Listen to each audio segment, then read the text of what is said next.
जय हिंद। मैं जयंत कुमार। तो चलिए दोस्तों, आज हम लोग इस वीडियो में देखेंगे रेलवे ग्रुप डी का टॉप 25 क्वेश्चन। तो चलिए दोस्तों, देखते हैं पहला नंबर क्वेश्चन। और पहला नंबर क्वेश्चन देखने से पहले आपसे एक छोटा सा रिक्वेस्ट है कि यदि इस चैनल पर नए आए हैं तो चैनल को सब्सक्राइब कर ले और बेल आइकन प्रेस कर ले। दोस्तों, हम लोग इस वीडियो में हम लोग टॉप 25 क्वेश्चन देखेंगे, जिनका भी 5 फरवरी, 6 फरवरी, 7 फरवरी, 8 और 9 तथा 10 फरवरी का एग्ज़ाम है। उनके लिए ये वीडियो जैसे कि रामबाण रहने वाला है। तो दोस्तों, उम्मीद है कि आप लोग जैसे कि एग्ज़ाम हॉल में जाने से पहले इस वीडियो को लास्ट तक ज़रूर देख कर जाएंगे। तो दोस्तों, और आप लोग को बता दें कि इस वीडियो से 2 से 4 क्वेश्चन आपको हर एक शीट में क्वेश्चन देखने को मिलेगा। तो दोस्तों, चलिए देखते हैं पहला नंबर क्वेश्चन। देखिए क्या कह रहा है। कह रहा है कि किसी चालक में धारा प्रवाहित होने पर इलेक्ट्रॉनों का बहाव होता है। दोस्तों, मेरे से पहले आप लोग जैसे कि सभी क्वेश्चन का आंसर देने का प्रयास करेंगे, तो बताएंगे इसका राइट आंसर क्या हो जाएगा। तो दोस्तों, ये हो जाएगा राइट आंसर ऑप्शन बी, निम्न विभव से उच्च विभव की ओर। चलिए दोस्तों, अब आगे देखते हैं। देखिए दूसरा नंबर क्वेश्चन क्या कह रहा है। यहाँ पे देखिए कह रहा है कि विद्युत शक्ति का सूत्र क्या है। तो दोस्तों, विद्युत शक्ति का सूत्र क्या होता है आप लोग बताएंगे। ये होता है दोस्तों VI। दोस्तों, आप लोग याद रखें कि ये जो क्वेश्चन है आपको 2 और 3 फरवरी और 4 फरवरी का जैसे कि एग्ज़ाम हुआ है, उसी आधारित पर जैसे कि ये क्वेश्चन है। तो चलिए दोस्तों, अब तीसरा नंबर क्वेश्चन देखते हैं। कह रहा है यहाँ पे देखिए कि ट्रांसफार्मर कार्य करता है। तो क्या करता है दोस्तों, तो ये करता है AC और DC दोनों पर। चलिए आगे बढ़ते हैं।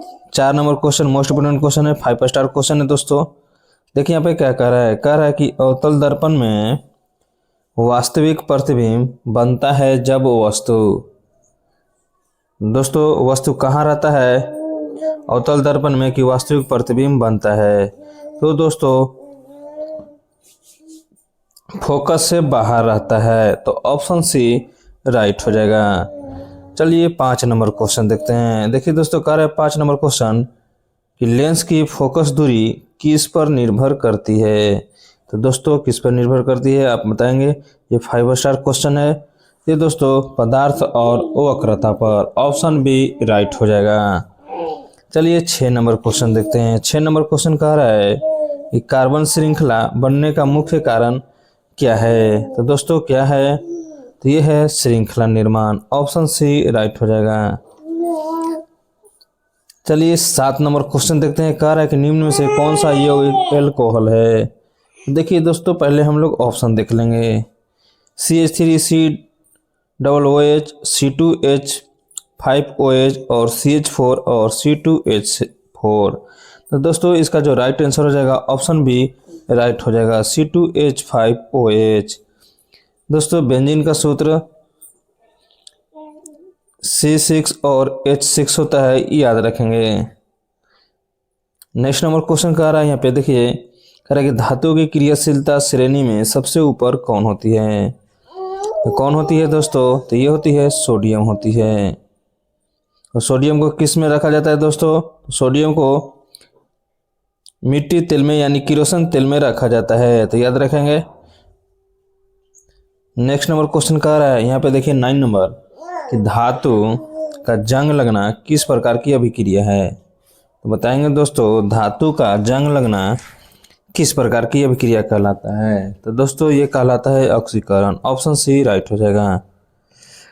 चलिए आगे बढ़ते हैं। अगला क्वेश्चन कह रहा है यहाँ पे देखिए, कह रहा है कि किसी तत्व की संयोजकता निर्धारित होती है। दोस्तों, ये होती है बाह्य कक्षा के इलेक्ट्रॉनों से। जैसे कि दोस्तों, सोडियम जो है, सोडियम का परमाणु क्रमांक 11 होता है। तो दोस्तों, इलेक्ट्रॉनिक विन्यास हम लोग लिखते हैं 2, 8, 8, 18। तो देखिए दोस्तों, 2 तो यहाँ हो गया और 8 हो गया, कितना हो गया 10। अब इलेक्ट्रॉनिक विन्यास जैसे कि लिखते हैं परमाणु क्रमांक के आधार पर। तो सोडियम का परमाणु क्रमांक दोस्तों होता है 11। तो 8 2 10 हो गया, तो बचा कितना, तो 1। और यही संयोजकता कहलाएगा। और यही जो है कि बाह्य कक्षा में इलेक्ट्रॉनों की संख्या भी कहलाएगा।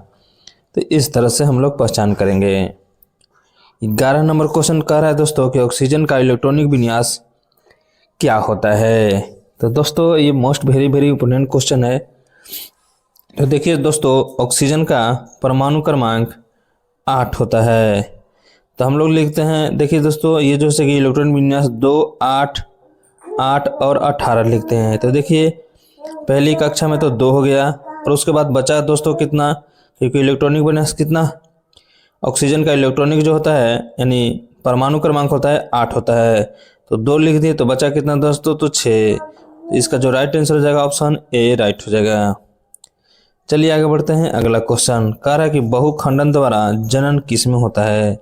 तो बताएंगे दोस्तों बहुखंडन द्वारा जनन किस में होता है। तो ये होता है दोस्तों प्लाज्मोडियम में। चलिए आगे बढ़ते हैं, अगला क्वेश्चन देखते हैं। देखिए क्या कह रहा है, कह रहा है कि कलीकरण द्वारा जनन पाया जाता है। तो चलिए ऑप्शन दोस्तों देखते हैं, अमीबा, ईस्ट, पैरामीशियम और प्लाज्मोडियम। तो दोस्तों इसका राइट आंसर हो जाएगा ईस्ट हो जाएगा, ऑप्शन बी राइट हो जाएगा। देखिए 14 नंबर क्वेश्चन कह रहा है कि लैंगिक जनन में निषेचन का अर्थ क्या है। तो क्या है दोस्तों निषेचन का अर्थ, तो ये है युग्मकों का संलयन। नेक्स्ट 15 नंबर क्वेश्चन कह रहा है कि प्रोटोजोआ जो है कि किस जगत में आते हैं। दोस्तों ये 5 स्टार क्वेश्चन है। तो दोस्तों प्रोटोजोआ जो है कि प्रोटिस्टा में आते हैं। तो प्रोटोजोआ से याद रखेंगे प्रोटिस्टा। चलिए आगे बढ़ते हैं, अगला क्वेश्चन कह रहा है कि जीवों का वैज्ञानिक नाम लिखने की पद्धति क्या कहलाती है। तो दोस्तों ये कहलाती है द्विनाम पद्धति। चलिए आगे बढ़ते हैं, अगला क्वेश्चन देखते हैं। कह रहा है कि मनुष्य में जनन कोशिकाएं बनती है। दोस्तों कैसा बनती है, तो ये बनती है अर्धसूत्री विभाजन से। नेक्स्ट नंबर क्वेश्चन कह रहा है कि विद्युत जनित्र का सिद्धांत आधारित है। ये देखिए दोस्तों 5 स्टार क्वेश्चन है। तो इसका जो राइट आंसर हो जाएगा विद्युत प्रेरण हो जाएगा। चलिए 19 नंबर क्वेश्चन देखते हैं। कह रहा है कि किसी चालक का प्रतिरोध निर्भर नहीं करता है। तो दोस्तों इसके लिए ऑप्शन देखना पड़ेगा। ऑप्शन है ए लंबाई पर, बी है अनुप्रस्थ क्षेत्र पर, और सी है ताप पर, और डी है धारा की दिशा पर।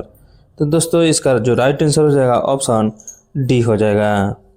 चलिए आगे बढ़ते हैं, 20 नंबर क्वेश्चन देखते हैं। कह रहा है कि अवतल लेंस द्वारा बना प्रतिबिंब कैसा होता है। दोस्तों 5 स्टार क्वेश्चन है। तो ये दोस्तों ये होता है आभासी और सीधा होता है। चलिए आगे बढ़ते हैं, नेक्स्ट नंबर क्वेश्चन देखते हैं। कह रहा है कि निम्न में से कौन सा अधातु का गुण है। तो बताएंगे दोस्तों कौन सा अधातु का गुण है। तो ये है दोस्तों भंगुरता। चलिए अगला क्वेश्चन देखते हैं, 22 नंबर क्वेश्चन कह रहा है कि डीएनए पाया जाता है। तो दोस्तों डीएनए कहाँ पाया जाता है। तो ये जो पाया जाता है दोस्तों कहाँ पाया जाता है, केंद्रक में पाया जाता है, ऑप्शन सी राइट हो जाएगा। आगे बढ़ते हैं, अगला क्वेश्चन कह रहा है कि पर्यावरण के प्रति अनुकूलन का परिणाम होता है। तो दोस्तों इसका राइट आंसर क्या हो जाएगा, ये हो जाएगा विविधता। नेक्स्ट नंबर क्वेश्चन देखते हैं, 24 नंबर क्वेश्चन दोस्तों, और इस वीडियो का सेकेंड लास्ट क्वेश्चन। कह रहा है कि आवर्त सारणी में आवर्त दर्शाता है। तो क्या दर्शाता है दोस्तों, तो ये दर्शाता है ऊर्जा स्तरों की संख्या। चलिए आगे बढ़ते हैं, अगला क्वेश्चन कह रहा है कि जीवों में उत्क्रांति का आधार है। तो क्या है दोस्तों, तो इसका जो राइट आंसर हो जाएगा क्या होगा दोस्तों, ये हो जाएगा आनुवंशिकता और विविधता। तो ऑप्शन बी राइट हो जाएगा।